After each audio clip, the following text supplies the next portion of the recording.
Hi guys! So for today, we will be doing another unboxing.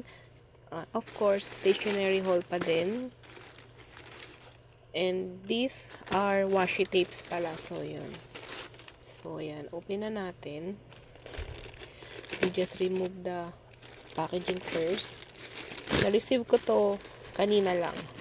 And ayun, nagkaroon ng time na mag-unbox. So yan, let's grab the opportunity to do unboxing agad.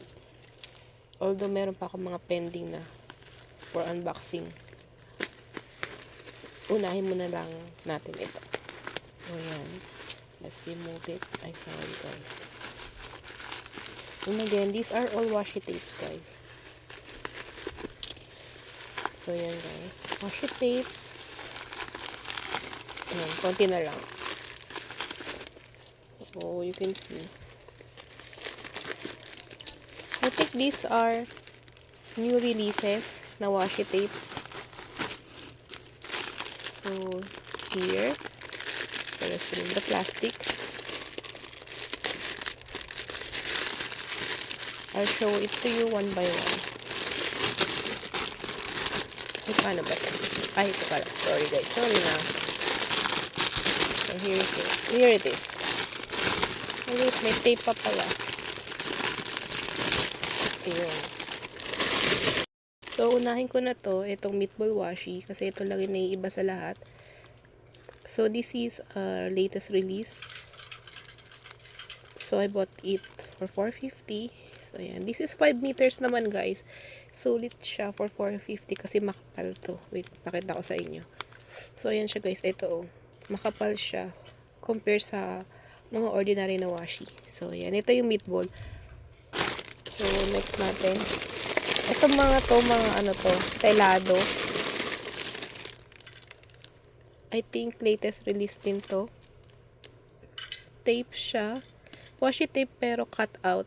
Then yung material niya is parang PET. So, yan. Ito yung una. So, ito siya. Next natin. Mga foods ba? Foods. Next. Also this one. Foods din.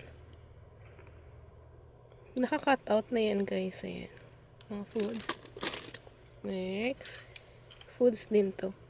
Yes, foods din. Para siyang holographic sa actual. Also this one. Mga foods. Ayan, cute. Veggies, fruits. Next, ay natanggal siya. Ganyan siya kakapal, guys. Ito. Yan. Telado. 3 meters lang to, guys. Yan, natanggal na yung ano niya. Foods also. Yung cute. Last to tayo, guys. Ito yung next. Foods din. Ayan, oh. Ayan, cute. Bento. And last natin, ito, guys. Ay, foods din. Parang mga... Ayan, cute nito, guys. Oh. May face yung sushi. Sushi ba? Sashimi, ganyan. Onigiri. So, yan guys.